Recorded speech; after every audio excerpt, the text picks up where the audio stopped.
All right, good morning. I think we can get started. Very excited today to introduce Dr. Trevor, who is professor at the University of Waterloo. Just a little bit of background. He got his bachelor in microbiology from the University of British Columbia, and then a PhD in biology with Trevor at McMaster University on symbiotic nitrogen fixation. And then he was a postdoc, a senior fellow at the University of Washington, working with Gene Nestor on agrobacteria. He then joined McGill University and then transferred to the University of Waterloo, where he moved through the ranks in the Department of Biology, but he's also the director of the Waterloo Center for Microbial Research, and really has a very broad research portfolio on the plant microbe interaction, the nitrogen fixation, to bacterial genome engineering, synthetic biology, and pathogen surveillance. And what I want to focus on, really what I'm most impressed by, is really how Trevor does basic research, but really for applied problems, and how he translates his research through a series of companies that he started and really addresses problems in the real world. So really that really wonderful connection from basic, really interesting bacteria microbiology research to solving problems. And he has done that, as anyway, we'll talk some more about this, but really with different companies. And like one, he's the founder of the Healthy Hydroponics Inotech, where he does pathogen surveillance in, controlled environment agriculture. And then in combination with the company that does sequencing, and then he got really involved with all the COVID surveillance and working with the airport, Toronto Airport, where they do wastewater surveillance for COVID and other viruses. And so all that, and then on top of that, he started a company on bioplastics to use food waste for bioplastics.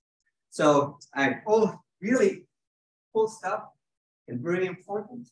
And not only does he do that, but then he also started an incubator for Black entrepreneurs also in his area. And he just told me that there were already 50 people that went through that incubator for entrepreneurship. So very cool science, really great impact.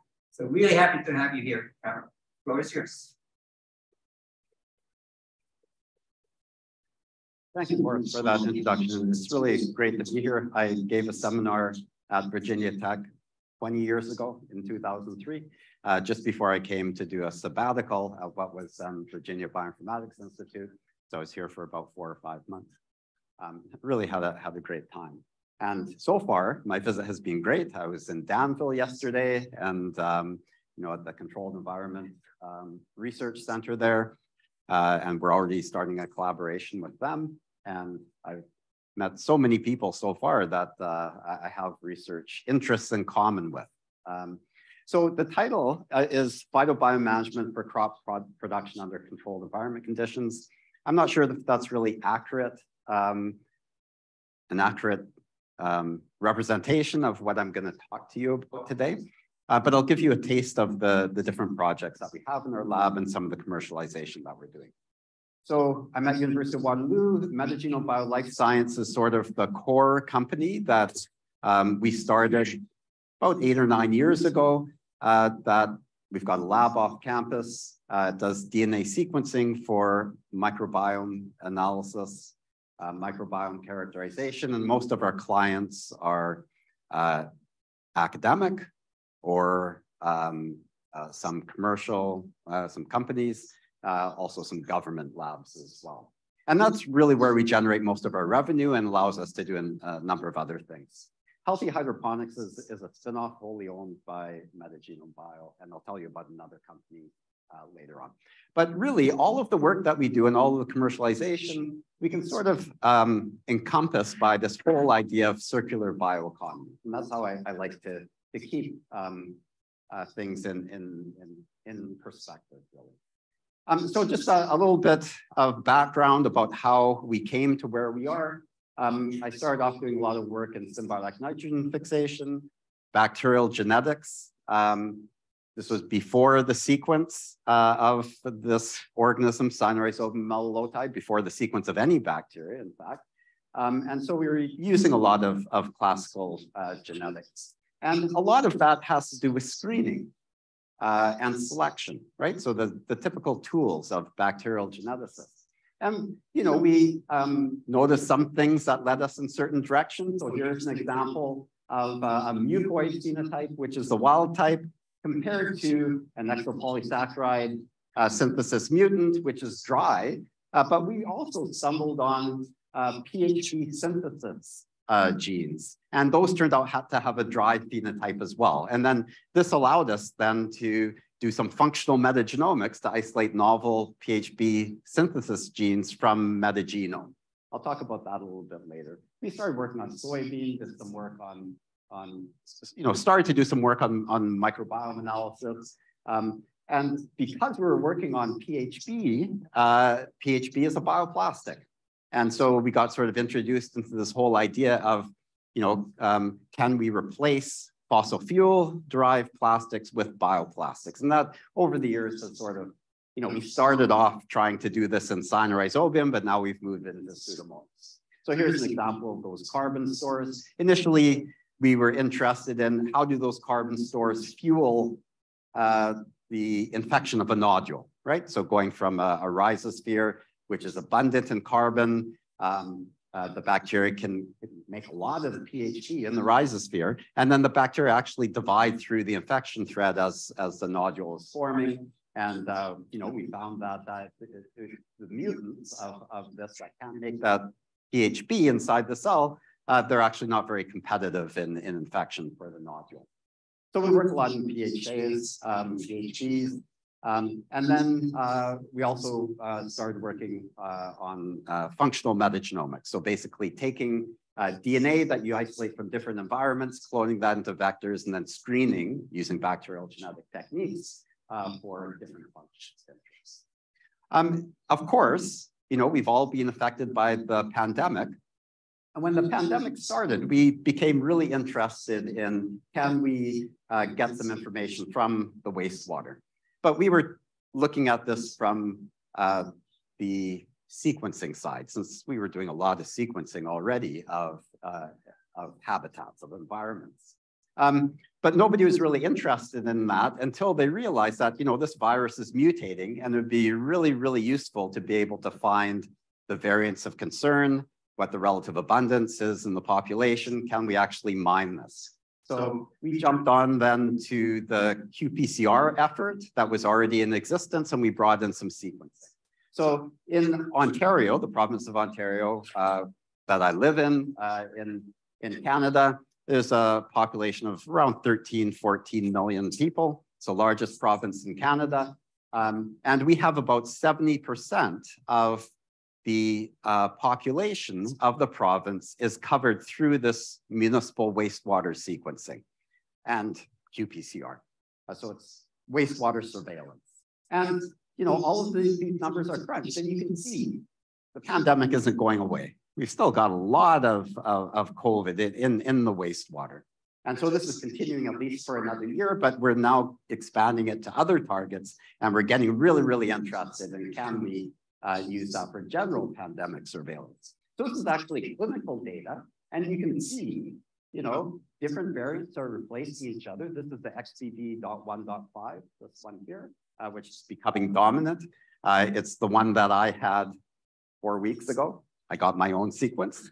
I picked it up in Las Vegas, likely at a conference, although I'm the only one who got infected. No one else in the team did. But you can do really, really interesting things with this sequence, right? And so, 13 universities coordinated by the Ontario Ministry of Environment, Conservation and Parks. And then we interact with all the public health units. And we developed a software. Isaac Hellman, who was a master's student at the time, he was a mathematician who joined our lab just at the right time to develop some software to determine relative abundance taken from this wastewater sequencing data. We couldn't keep him. He was so smart. He's now doing his doctorate at Oxford. Right? And so this is our wastewater sequencing team that we've built. And we're able to maintain this really through the service work that we do. But it's a really great opportunity to, since we're getting that samples in on a daily basis, we can develop methods, novel methods to really identify anything that is present within that wastewater. Okay, so this is basically what we do. We capture the virus on these series nanotrap particles. We concentrate them, we lyse them,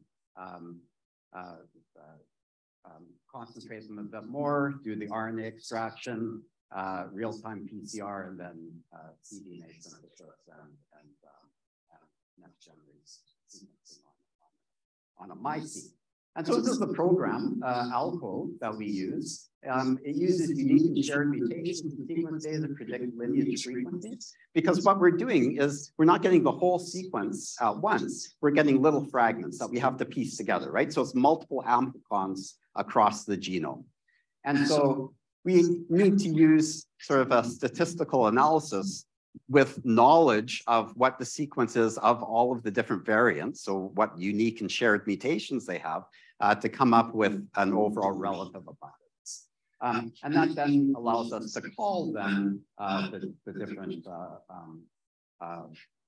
relative abundance of the different viruses. And you can see, there's a number of different supporting mutations. So in some cases, they're unique mutations. Sometimes they're shared between different lineages. And it actually works quite well. So what I wanted to show you is work that we did at the Toronto airport, and we're still doing this. The idea is to be able to identify when new variants come into the country. So we are sequencing the sewage from all the airplanes that's pooled. So we have access to that. And then also the 2 terminals at the airport. So that would be both travelers and also workers at the airport. And so this is for one particular variant, the XBB, which includes XBB.1.5 that I just mentioned. This is the first clinical detection in Ontario at FUE 43. These are the detections that are in municipal wastewater surrounding the airport. And then these ones here, these are the ones that we've been able to identify actually at the airport. So the ones that are sort of red and orangey colored, those are the ones that are at the airport. The ones that are bluish are the ones that are in the municipal. And so you can see that you need sustained sampling in order to detect before the first clinical detection, right?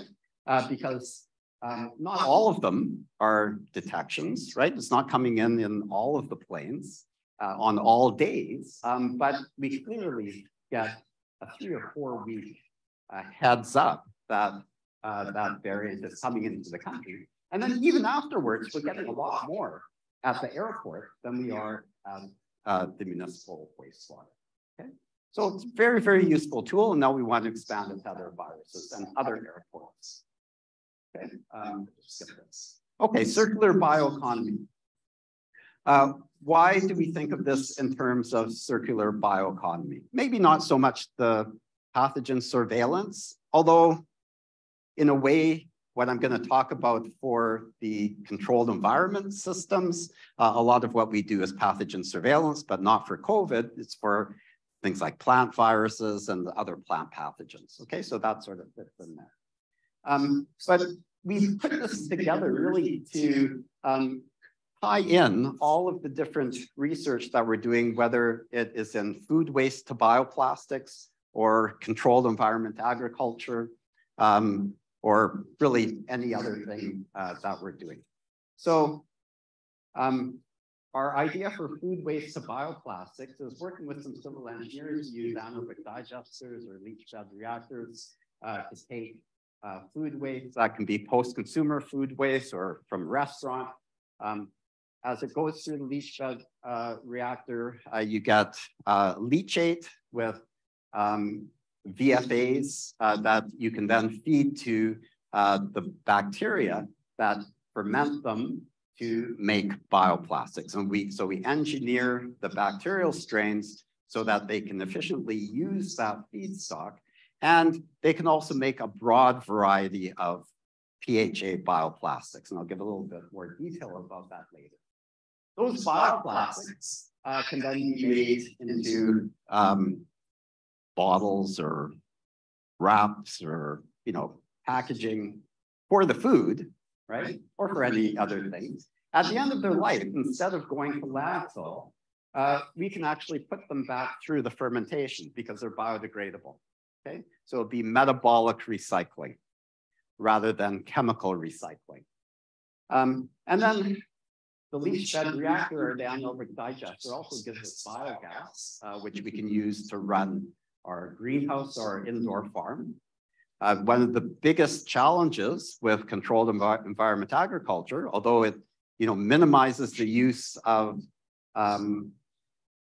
fertilizer, minimizes the use of water, minimizes the footprint on the land, but it uses a huge amount of electricity, right? A huge amount of power. So if we can use the biogas to help to fuel that greenhouse or the indoor farm, then you get at that energy challenge. You can also get fertilizer for phosphate and nitrogen out of that leachate. You can get CO2 that then helps the plants to grow. And then our idea is that then goes to food services and then comes in, any of the waste comes back. Okay, so you've got a cycle there. We also use other types of food waste, so post-processing food waste. So one example is lactose from the dairy industry, starch from the protein industry, or from all those waste potatoes that are out there. Okay. So I'll come back to the bioplastics in a minute, but what are we going to talk about today? The main points, I think, are circular bioeconomy, which you touched on a little bit. We'll touch on phytobiomes, so the microbiomes associated with plants, crop plants, functional metagenomics and genome engineering, something about our healthy hydroponics project, and then a little bit of discussion.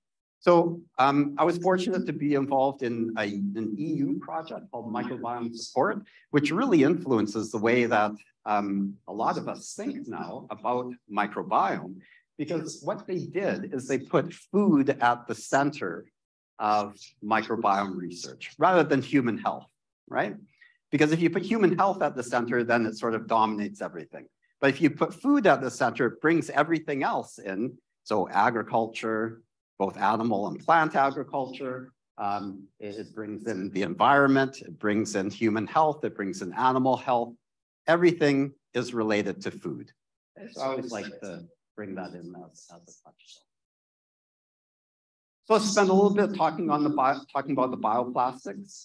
This is the bioplastic that's produced in cyanurodium that we first worked on. It's the most common one, so polybeta hydroxybutyrate. It's a 4-carbon monomer that's polymerized, so 4-carbon hydroxybutyrate. The 4 and 5 carbon are short chain length. Above that are medium chain length. And these ones are easier to produce, but these ones are much more valuable because you can have a much broader range of properties.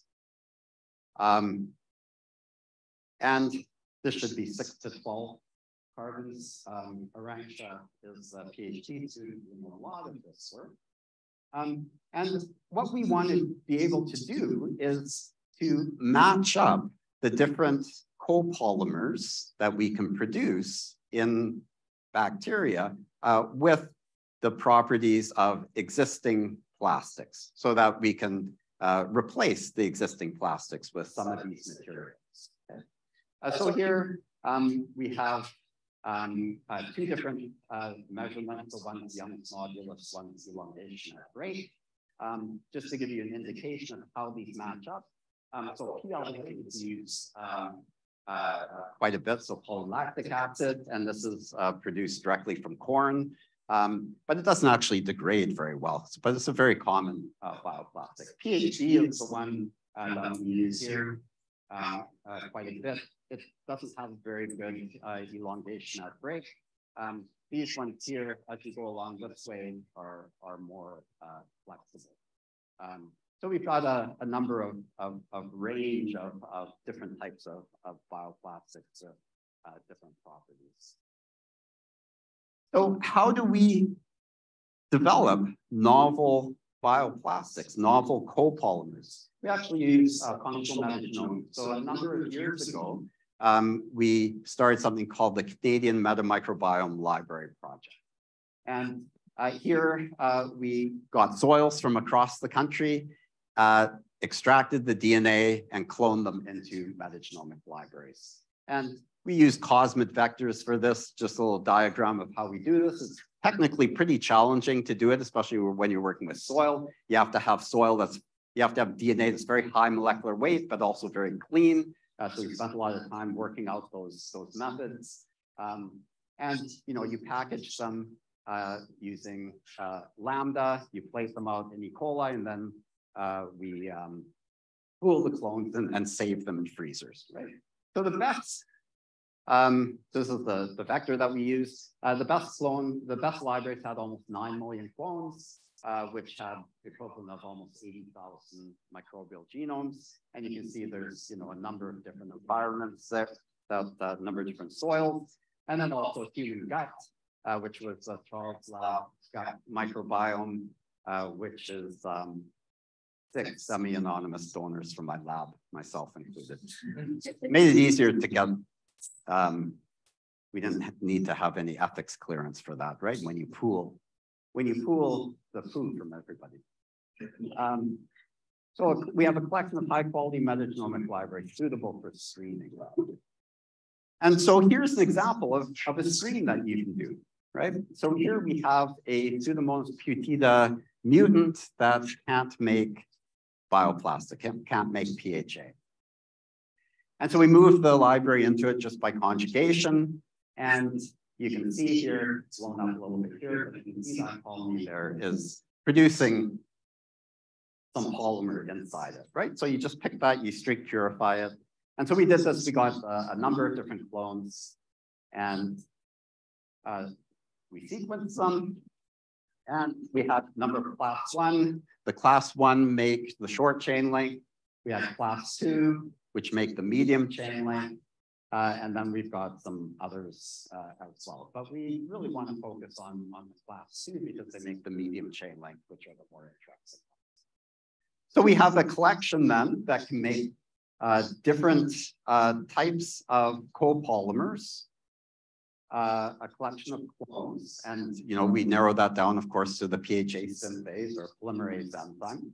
But then we were working with a dairy company that wanted to use all of their waste lactose from milk permeate and convert that into bioplastic for their bottles, right?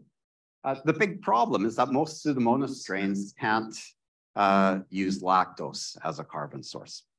So we just engineered it to be able to use lactose and also lactose. In this case, we just use the lac operant from E. coli, but we're also using some metagenomic lac genes as well. And then we also had to engineer the delayed deuteroff pathway for lactose metabolism. And some of these are metagenomically determined as well. And the really nice thing is that with those strains that we constructed, we were able to produce different copolymer compositions on lactose. Okay, so we've got 4 carbon, 5 carbon, 6, 8, and 10 represented here. So this one gave us 4 and 5 carbon, so PHP and PHP. This one gave us, what is that? This is 4, I think this should be 4, 6, and 8. And this one is 4, 8, and 10 carbon.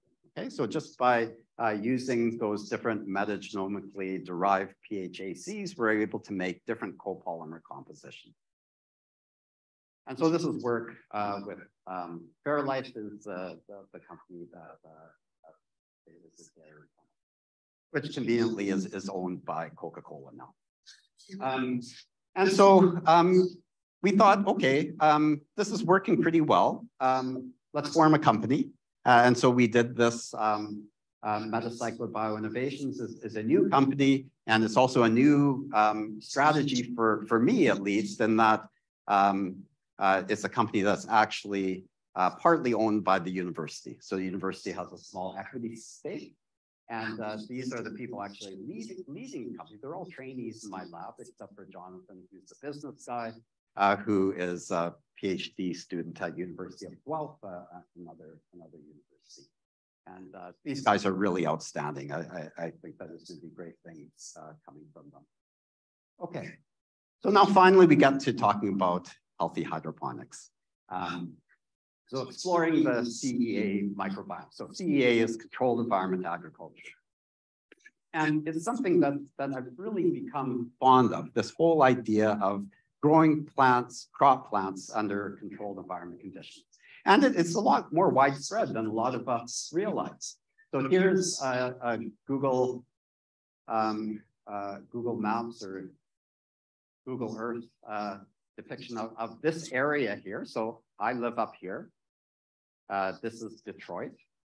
What else do we have here? Cleveland is here. This is Leamington. And you can see that there's a bunch of buildings there. Turns out they're not buildings. Those are all greenhouses. And probably about half of, maybe even more, maybe 70% of the greenhouses that produce vegetables and cannabis are present in this one concentrated area. Half of the vegetables that are produced in Canada are produced in greenhouses. They're not produced in field, okay? So probably a third of the vegetables, doing some quick math here, a third of the vegetables produced in Canada are produced on that footprint, right? It's really amazing between Leamington and Kingsville. But this really pales in comparison with what you see in some other areas. This is in Spain. Those are all greenhouses that are producing food. That's amazing, right? So we have quite a vibrant greenhouse industry in Canada, $1.8 billion of farm gate value, 1,800 hectares, but this is globally, right? Mexico, for example, is a huge producer. So a lot of greenhouses, and greenhouses are an example of hydroponics, right? So they almost all use soilless production. So this is rapidly growing, you know, from 2016 it was 1.3 billion. Now it's over 1.8 billion. And so people are using these controlled environment conditions to very efficiently produce vegetables, but they're ignoring the microbiome. And we don't even know what the microbiome looks like in these systems. But what do you think about when you think about soils? You think about the microbiome and how important that is for plants to grow. So how is it that we have all of this technology for growing food and we've completely ignored what we think is really important in soil? So the plant microbiome is the community of microbes living on or around or in the plant. Some members can be beneficial, right? So they can do things like fix nitrogen, mineralize or solubilize phosphate. They can also produce compounds that aid in growth. They can promote stress resistance, and then of course biocontrol to suppress diseases. So they can do a lot of things. So we should be taking advantage of them in these systems.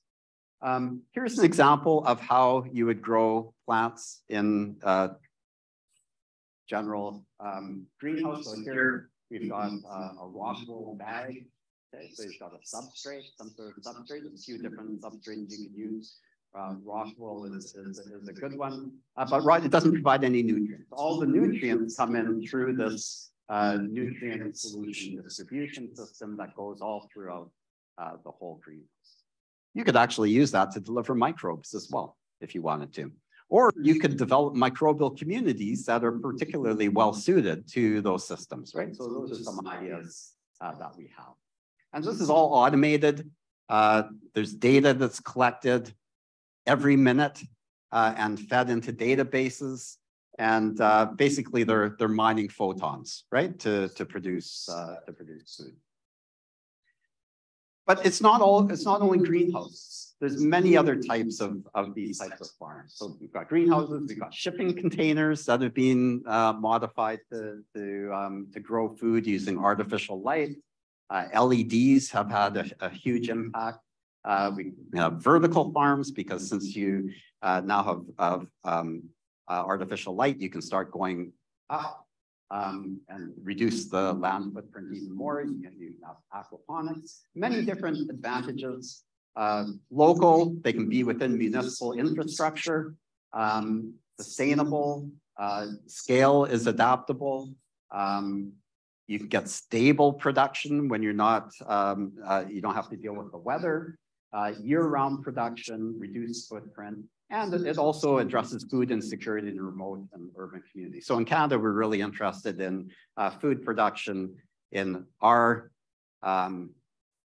examples of food deserts, which are typically northern and indigenous communities, rather than what you have here, where you often your food deserts are like the one I saw in Las Vegas, which had a huge impact on me.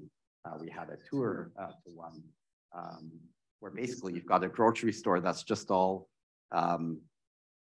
sugary drinks, alcohol, some old rotten bananas, and it was horrible. But you know, they were thinking of putting an indoor farm in that grocery store, right? So some of these things can be really innovative. So half of Canadian vegetable production with only 1% of the acreage. Diseases are a problem, right? So although it's really hard to get good numbers, but diseases are estimated to reduce productivity by 15% on average in greenhouses. Potential for catastrophic crop loss. There's one virus called the tomato brown rugose fruit virus, is sort of like the pandemic equivalent for tomatoes and peppers, which has been running through the world and is, you know, destroying a lot of crops. Interestingly, that virus is the most abundant virus in municipal wastewater that we find. So there's a lot of that virus that people are eating, probably from fielded tomatoes where it's maybe asymptomatic. So these hydroponic fertigation systems do also, I'd like to bring in the Phytobiomes Alliance, which is a really great organization, and we're developing a controlled environment agriculture working group within Phytobiomes Alliance. So we had funding for a couple of years to really figure out what's in the hydroponic nutrient solution and what's in the rhizosphere. That then allowed us to, with that preliminary information that we had, to develop a commercial service. So that this is a spin-off company that we have, Healthy Hydroponics Limited. So this is from the website. So the background, we've already talked to you about CEA, the microbial community, the importance of it. Soil is the most diverse microbial community on Earth. I think this is a really important point here, is that the formation of the hydroponic microbiome is usually just left up to chance, right? So people, growers have all sorts of different types of water purification systems. Sometimes the water is recirculated and then purified every time it's recirculated. But there's no real standard for it. They don't really do any microbiome analysis to see what's in there. In some cases, you can have a very diverse microbial community. In some cases, you don't. We hypothesize that the microbial community of hydroponic systems is rarely optimal for crop production. So if you can optimize it, you might be able to get, you know, an extra 50% of yield. We don't know. We have very little insight into the composition of the hydroponic microbiome. This then brings forth the idea of microbiome engineering. Can we improve the microbiome so that it's always in a healthy state? Can we prevent or reduce microbes that are pathogenic or cause some type of dysbiosis? What types of services can be provided to the system by the microbiome. So can they, for example, improve plant growth? And how do we engineer the microbiome? Should we be using antibiotics, disinfectants, bacteriophage, specific nutrients, prebiotics, probiotics, inoculants? There's all these different types of things that we could be doing. And of course, we can characterize and monitor it by amplicon sequencing and metagenomics. Okay, so that's what really we want to do. There's a number of things, benefits that we could get. Potential reduction in light and heating and cooling requirements. So the energy equation there again, increased yield, reduced nutrient input or water quality, flexibility in inputs and conditions. For example, the more you recirculate the water, the higher the salinity gets, right? Because the plants are pulling out other nutrients and leaving the sodium behind. So if you can continue recirculating that and the salinity goes up, but because of your microbiome, which is optimized, that helps the plants to deal with that salinity, then that's a real benefit. Increased product quality, of course, is important, reduce waste and reduce loss and damage to nutrients. So we do this all by DNA sequence analysis. Really we wanted to sell this, although we were initially more interested in just the overall microbiome, it became clear that if you want to make something that is commercially viable, you have to focus on the disease-causing plant pathogens, the foodborne pathogens, and you get the microbial communities anyway. So one of our strategies is actually the database that we're collecting. So we are able to use all of the data from all of our surveillance of commercial hydroponic facilities. And that then enriches our database. You probably all know about amplicon sequencing. Maybe I don't have to go through this, but basically we take 16S, 18S, and ITS amplicons. We also sometimes use bacterial ITS as well, which gives us a little bit more resolution. And this basically gives us our microbial community. And we started this work actually during COVID, so we couldn't actually go to the farms. We had to develop a water sampling kit, which we then had the growers take the sample, send them back to us. We then isolate the DNA and do the analysis.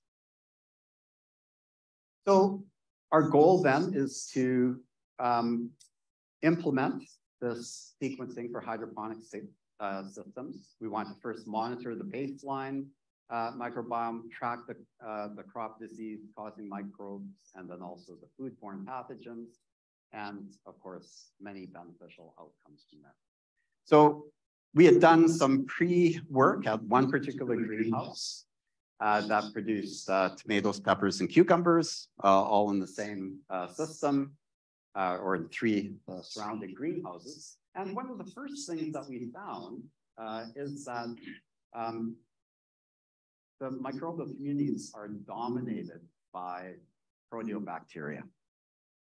Okay, so 70–80% proteobacteria. This is actually from the rhizosphere, and you can see that there's more diversity there. That compares to a typical soil, which is a lot more balanced in terms of the types of microbes that are present. Okay. So it's a very constrained community. So what do? So we take nutrient solution, root, or leachate. We can then get a picture of what the microbiome is throughout the entire farm. Whole microbial community analysis is highly sensitive. We've got a big data set. We started with 13 farm microbiome profiles. We have in our database over 500 plant pathogens, 60 human pathogens, and the data that we generate has inherent value that increases. And then, using that data and machine learning, we're able to improve our identification of the different microbes and pathogens. And then we can link the microbial community to grow.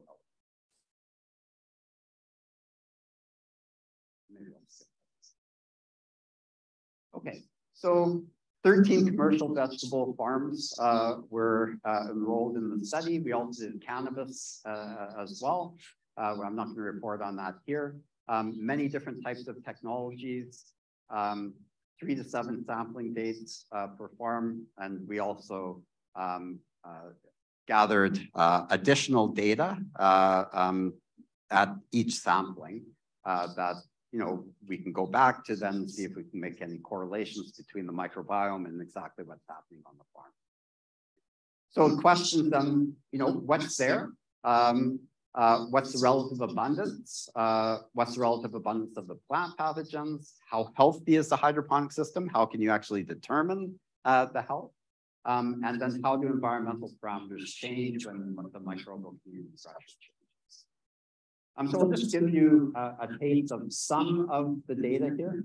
So just in general, and we're looking first just at the 16S, we had very few archaea. The most dominant group was the proteobacteria. We had some bacteroidota, at about 12%. Surprisingly, we had a lot of these sporocodes at about 8%. And this just gives an idea of principal components analysis. And you can see that, we seem to have characteristics that were in common between samples from different sources. Okay, so this is color-coded according to the type of crop. This is basically just the number of AFCs or OTUs, the different types of organisms that are present. And it's sort of a crude measure of the diversity. And you can see that this one has a very high level of diversity. Some of them have very low levels of diversity. And this is Shannon's index here, better measure of diversity. You can see that one there. That turned out to be a cucumber farm. And so we were wondering, well, what is it about that farm that has that high level, results in that high level of diversity? And it turns out that they use an activated biofilter. They don't have any other water treatment. And this is basically just it promotes the growth of biofilms on substrate, and all the nutrient solution passes through that as it's being recirculated through the farm. And this was sold to them, to this greenhouse grower, by a Dutch company with the promise that it would only let the beneficial bacteria grow and the non-beneficial ones would not grow. But what it does is it seems to increase the diversity, right? So maybe that's good. Okay, so we tried to figure out, okay, how are we going to present all of this data? So what we decided to do is we would just look at the individual groups. There's a lot of Pseudomonas in these communities. There's Pseudomonas syringae, but I don't think that these are pathogenic. And of course, many different Pseudomonas syringae groups. But you've also got these types, the Chloraphis, which tend to be biocontrol. But there's a broad range. So Pseudomonas, widely distributed, a lot of them present. There's another group that's pretty interesting. We actually isolated some pure cultures of these. These are the Oceanospirales. These tend to be found in saline environments. So maybe they are present in those hydroponic systems that tend to be higher in salinity. There's one Pocalibacter that we isolated from a cucumber farm. And the type strain of Pocalibacter is isolated from Indian Pocali rice that grows in brackish waters and is plant growth promoting. And so that one's found in cucumber. We actually isolated from the cucumber greenhouse, but it's also found in some of the greens as well and some of the tomatoes. There's some Burkholderia and Para-Burkholderia, probably not human pathogens. That are also fairly widely distributed. They tend to be associated primarily with the leachate in the root and little presence in the cucumber.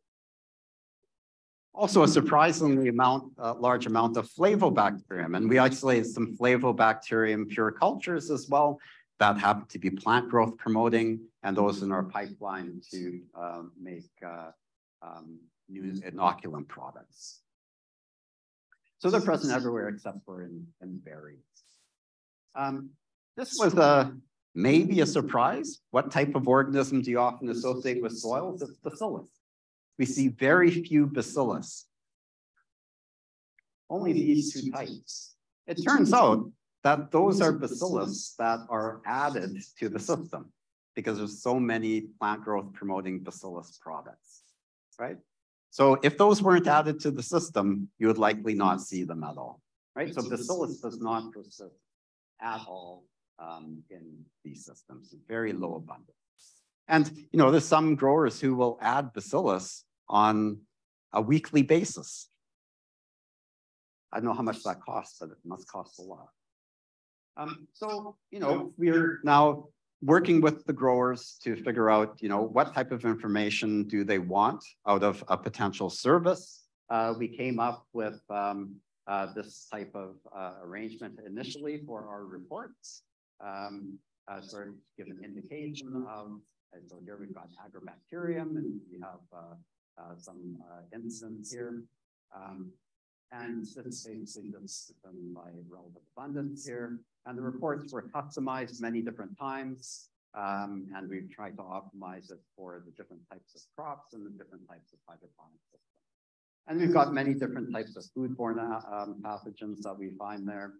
So we create a sampling plan working with the farm, collect the plant sample or the hydroponic solution, sequence for pathogens, analyze them, report pathogens. And now we have an online portal called the Growers Portal that houses all of the data and with the idea that for routine sampling, you'll be able to see how your microbiome is progressing over time. So this is some screenshots from the Growers Portal. And as you get more information in there and you've done more sampling, the data becomes more valuable. So we started off with this idea of amplicon sequencing. Some of the challenges with amplicon sequencing is that in some cases you can't tell the pathogens apart from the non-pathogens. So at best, you can sometimes say a pathogen is not present, right? But it's really difficult to confirm that pathogen is present. So because of that, we've come up with a pathogen mini service. And these are some of the initial ones of tomato brown rugose spewed virus. This is all done by qPCR rather than sequencing. And then, of course, botrytis fusarium. And we're working on additional ones. So we have E. coli 0157, Salmonella, Listeria, a bunch of other ones. And of course, we've got a newsletter that comes out routinely on different types of pathogens in hydroponic systems. There's the rugose virus. This is why you don't want it in your greenhouse. Basically makes your produce unavailable. We go to trade shows, have lots of fun. We've got a really great team, Canadian Greenhouse Conference. Maybe I'll just spend a couple of minutes talking about how you might improve the hydroponic system. So when I came to the University of Waterloo, I was fortunate to be able to work with Bernie Glick, who is a pioneer in plant growth promotion. And his work focuses mostly on ACC deaminase enzyme, which I was really skeptical at first about. But I've really grown to love this, and I'll tell you why in a few minutes. So ACC deaminase is a key enzyme found in many plant growth promoting bacteria. It helps the plants to withstand stress conditions by reducing the amount of stress ethylene. The reason is because ACC is the direct precursor to ethylene, right? So as the bacteria produce the ACC, so as the plant produces the ACC, the bacteria can use it as a soil nitrogen source, and then the plant is not going to produce the stress ethylene, right? These bacteria that have the ACC deaminase often contain a number of other plant beneficial traits.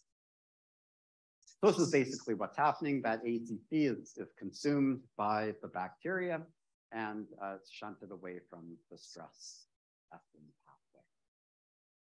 What this means is that you can go to any environment and collect sample. So I've gone to rivers, soils, other hydroponic systems, and use that to inoculate defined media that has ACC as a sole nitrogen source.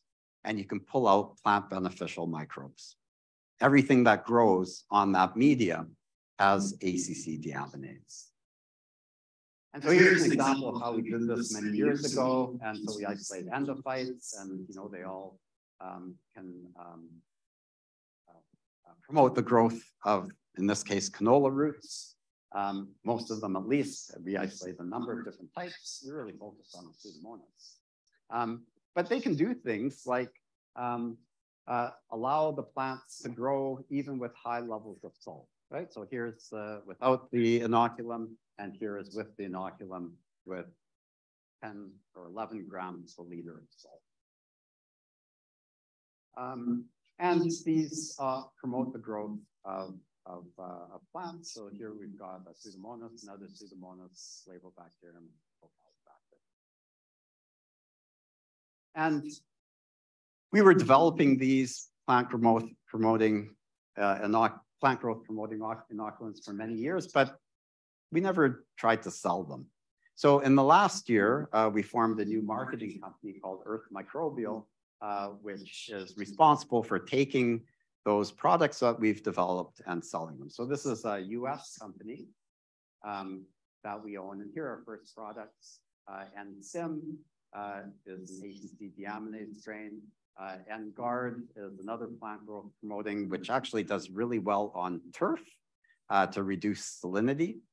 And Fix is a nitrogen fixing strain. So that brings me to the end. Just to summarize, hydroponic microbiome presents both challenges and opportunities. Amplicon sequencing can determine the microbiome composition of hydroponic systems.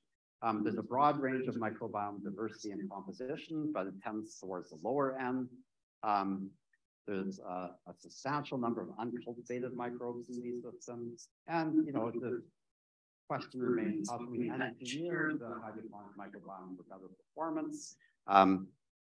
We could use some of these inoculants that we're trying to sell, but then we also have some other ideas about how we can do this, which I'm not prepared to talk about today because they're just sort of in early stages, but maybe next time I'll be able to talk about that. And then this is all within this concept of circular bioeconomy. That is a scheme from our company. And we have a humble location off campus in sort of a garage that really serves our purpose. And thank you to the funders. And there's my team at the University of Waterloo. And thank you for your attention.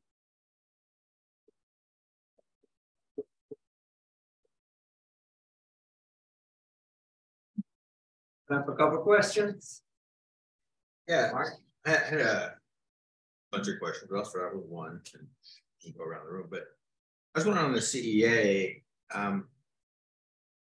whether there were tendencies to see as the CEA systems got older, whether there was a tendency towards more pathogen development or disease problems. Oh, like the age of the system, the age of the farm? Age of the farm, yeah, the facility. Yeah, I don't know if we have that information yet. Yeah, but that would be something interesting to look at. I mean, we had such a broad variety of farms, so some were brand new and others had been in operation for quite some time.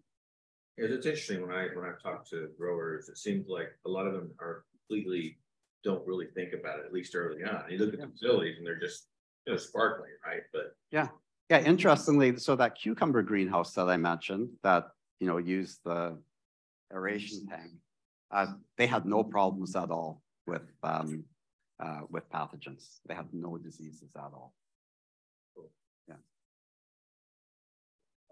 Nice talk. So the brown rugose virus, yeah.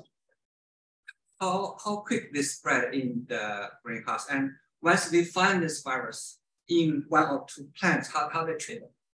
Yeah, so there's no treatment. Right, how they're gonna do it? So they're gonna just take away this few plants, or they have to take the whole thing? So what they try and do at first is try and remove those plants and the ones surrounding it, because it tends to move down rows, right? So they've done some work on tracking how the infection moves around the greenhouse. You know, it'll spread out from the initial infected plant. So right now, the best thing to do is to prevent it from coming into your greenhouse.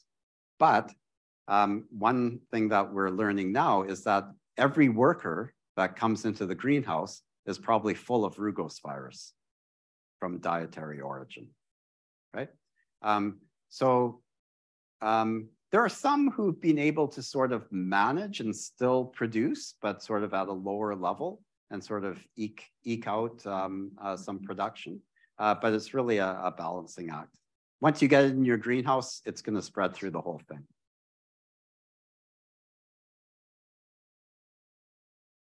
Did I see Clostridial strains? How are you getting Clostridia in your system? How are we getting them? Is it because during the recirculation area, microbial biomass goes up and becomes anaerobic? It could be, yeah. So that could be residual DNA from that part of the system. Yeah. Because when you try to clean up using the system, I think the microbial biomass is pretty high. Yeah. It's oxygen gets depleted. Yeah, and you've also got a lot of biofilms that sometimes form in these. So there could be some anaerobic regions within those biofilms as well. Yeah, that's actually a pretty big problem in some of these hydroponic systems is, you know, the biofilm will clog the system. Yeah. One more question. I'd like to hear whatever you feel comfortable sharing about how you envision linking your data about community structure to grow outcomes. Seems like there's some good opportunities in citizen science. Yeah. So what we are trying to do is to there's so many different data collection systems through all of these automations. And so we're trying to figure out how we can take our growers portal and use that to access that information directly so that we can start making those correlations. So that's our idea right now. The thing is that almost all of that other data is real time. We haven't cracked the nut on how to do microbiome analysis in real time. Maybe someday, but I'm not confident that we'll ever get there to do true microbiome analysis in real time. Yeah. Yeah. The citizen science, I'm not sure. Are you talking about maybe for people who have home gardens or that sort of thing? Yeah, actually. So we like partnering with the growers and really involving them. And it's at different levels. So, you know, some of the really big growers, they have their science teams, right? And so we work with them sort of on a consultative basis. And then the medium-sized growers, they're probably the ones that are most excited about the services that we can offer. The smaller scale growers are more hesitant to become involved just because, you know, their operations are smaller scale. You know, they might have, you know, just the odd analysis that they'll send us if they think they have a disease problem, that sort of thing. But, you know, the key is really to work with the growers as much as you can. Yeah. Great. Thank Trevor again.